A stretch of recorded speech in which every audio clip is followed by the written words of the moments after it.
Idli stand में इडली तो बहुत बार बनाई है, लेकिन आज बनाएंगे साबूदाने के पापड़। स्टीम्ड पापड़ आप मैदे के या साबूदाने के या चावल के इडली स्टैंड में बहुत आसानी से बना सकते हैं। कल मैंने बनाया था रोज़ फालूदा, और फालूदा एकदम अच्छे से ठंडा हो चुका है फ्रिज में रखने के बाद। अगले दिन तो आप समझ ही सकते हैं गाढ़ा भी हो जाता है कोई भी खीर या फालूदा, और ठंडा ठंडा। ये मैं शुभम के लिए दे रही हूँ शाम के टाइम पे। दूध तो बच्चे पीना नहीं चाहते हैं, बस इसी तरीके की कुछ अलग अलग आइटम्स बच्चों को पसंद होते हैं। और हाँ, फालूदा के ऊपर डालेंगे आइसक्रीम, बच्चों की पसंद का कोई भी फ्लेवर, फिर तो क्या ही कहने। और शुभम, चूँकि मैंने ये रोज़ फालूदा बनाया था, तो अभी वनीला आइसक्रीम के ऊपर मैंने डाला है रूह अफ़ज़ा। उसे लस्सी हो या फिर ये आइसक्रीम हो, रूह अफ़ज़ा वाला फ्लेवर बहुत पसंद है। अब ये जो मैंने कल आलू के पापड़ बनाए थे ना, जीरा वाले आलू के पापड़, वो अच्छे से सूख चुके हैं।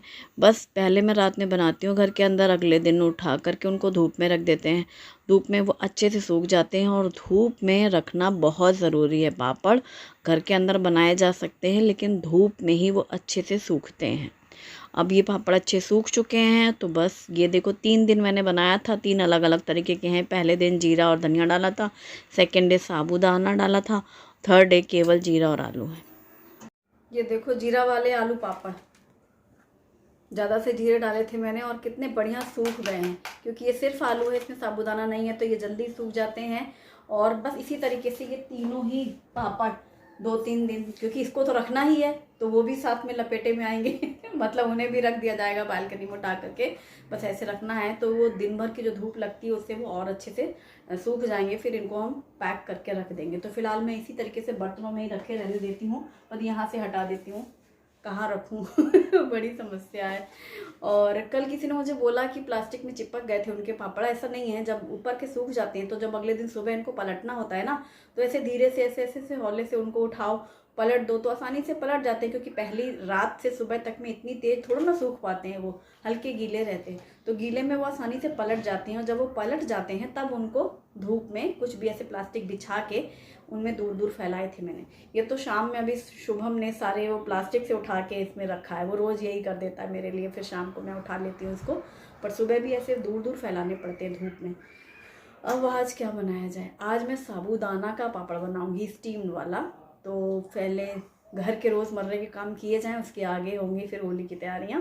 ऐसे ही थोड़ा थोड़ा कुछ कुछ नया नया बनाते जाएंगे। और आप लोग होली की तैयारी के लिए क्या कर रहे हैं ये भी मुझे बताओ, मेरे भी कुछ आइडिया मिल जाए, तो दिल कर जाए तो मैं भी वो बनाऊं। आज लंच के बाद जो भी बर्तन धुले रखे थे, तो अभी मैं यहाँ से हटा रही हूँ। अक्सर यही टाइम होता है खाने के बाद जो बर्तन वगैरह धुले।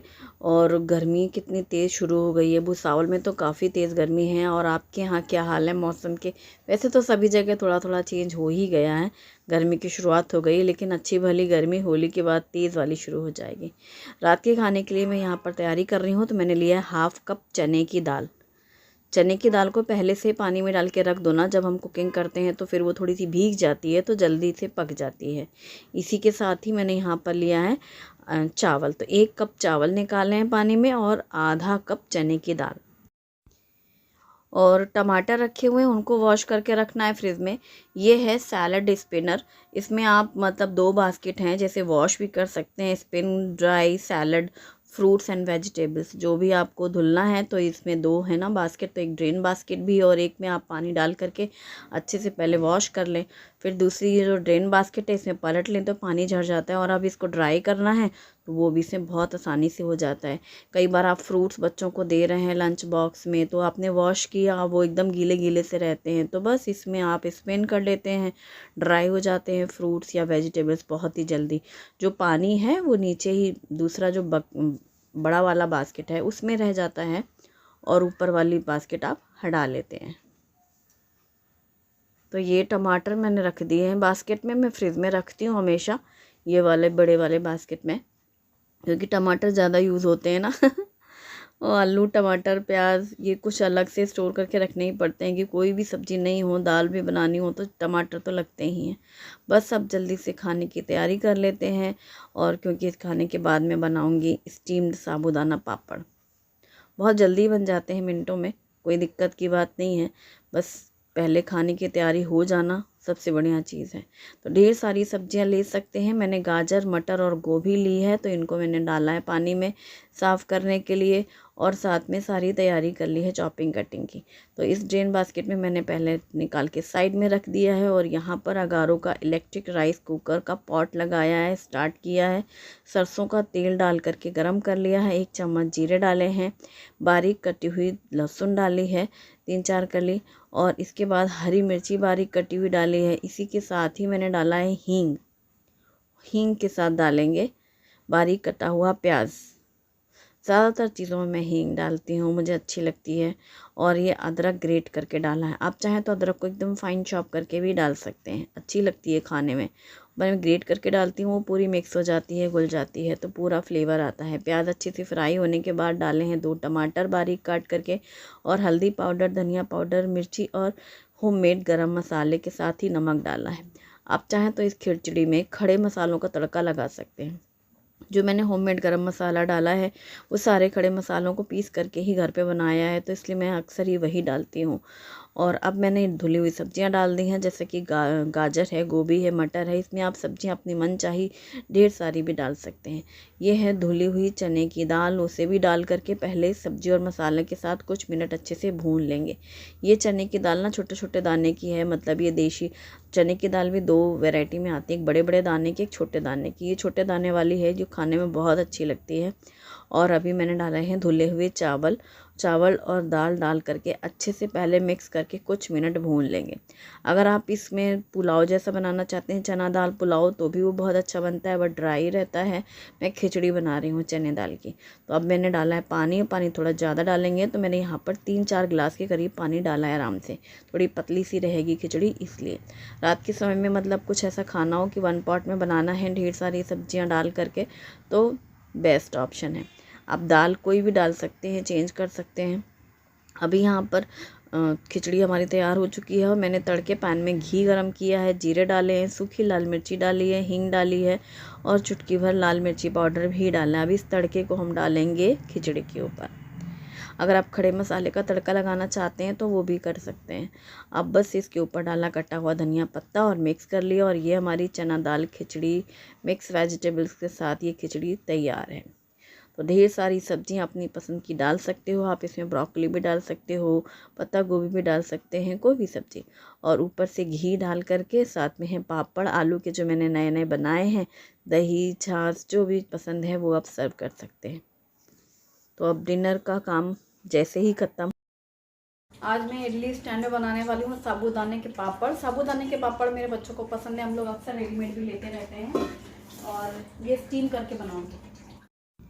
ये 1 कप साबूदाना पानी से 2-3 बार अच्छे से साफ़ करके फिर साफ़ पानी डालकर ये मैंने करीब 5-6 घंटे के लिए भिगो के रखा है।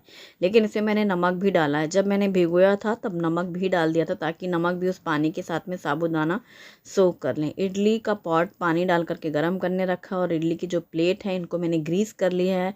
ऑयल या घी लगा लीजिएगा जिससे वो चिपकेंगे नहीं और बहुत आसानी से निकल जाएगा।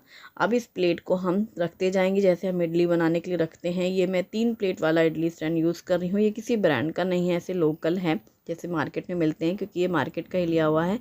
और इसमें 3 प्लेट लगती हैं और 15 बन जाती हैं। 1 प्लेट में 5, यानी 15 पापड़ एक बार में बन जाएंगे। 10 मिनट का टाइम लगेगा, स्टीम हो जाता है बहुत। 10 से कम में भी शायद हो जाता होगा, मैंने ही वो 10 के बाद ही चेक किया, ऐसे खोला तो वो रेडी मिला मुझे। हो सकता है 5-6 मिनट में भी स्टीम हो सकते हैं। सेकेंड बैच जल्दी हो जाएगा क्योंकि पानी ज़्यादा गर्म रहता है। बस ढक दिया है। 10 मिनट बाद जैसे ही खोल कर देखेंगे तो जो साबूदाने के दाने हैं वो पूरे ट्रांसपेरेंट मिलेंगे आपको, क्योंकि अभी जो वाइट वाइट दिख रहे थे, तो वही पहचान है साबूदाने के पकने की। बस प्लेट सारी बाहर निकाल लेंगे। जब ये ठंडे हो जाएंगे, ठंडे भी बहुत जल्दी होते हैं, जैसे ही मैंने ऐसे काउंटर टॉप में फैला के रखा, कुछ मिनट ऐसे हाथ से छू के टच करके देखो ठंडा हो गया है। चम्मच से पीछे की साइड से ना ऐसे आप हल्का सा उसको साइड से निकालो, जैसे हम लोग इडली निकालते हैं तो कितनी आसानी से नीचे से निकल जाती हैं, वैसे ही पूरी ये निकल जाएंगी। बस गरम गरम में मत करना, वरना वो फिर मतलब मुड़ जाएगा, जैसा आप शेप निकाल लोगे टूट जाएगा। तो ऐसे ठंडे होने के बाद वो जम सा जाता है साबूदाना। बस इस तरीके से पूरी इडली जैसी शेप में ये साबूदाने आ जाते हैं। थोड़ा दूर दूर दाने फैलाएंगे तो पतली पतली सी लेयर आएगी, जो पतले पतले दाने फ्राई करने में एक दाना निकलेगा। मैंने तो थोड़ा ज़्यादा डाल दिया है, ऐसे ऐसे फैला करके, मुझे लगा कि समेट के छोटे ना हो जाए, तो लेकिन वो अगर आप दूर दूर भी फैलाएंगे और कम दाने भी डालेंगे तब भी वो बिल्कुल वैसा ही बनेगा। बस बनाते जाओ। निकाल के दूसरी मैंने ट्रे ले ली है, ट्रे में फैला दिए हैं सारे। सेकंड बैच में भी मैंने वही 15 बना लिए हैं और इनको भी ढक दिया है और वही 10 मिनट से कम में ही मैंने इसको चेक किया था, तो ये रेडी हो चुका है। इसको भी निकाल करके ठंडा कर लेंगे।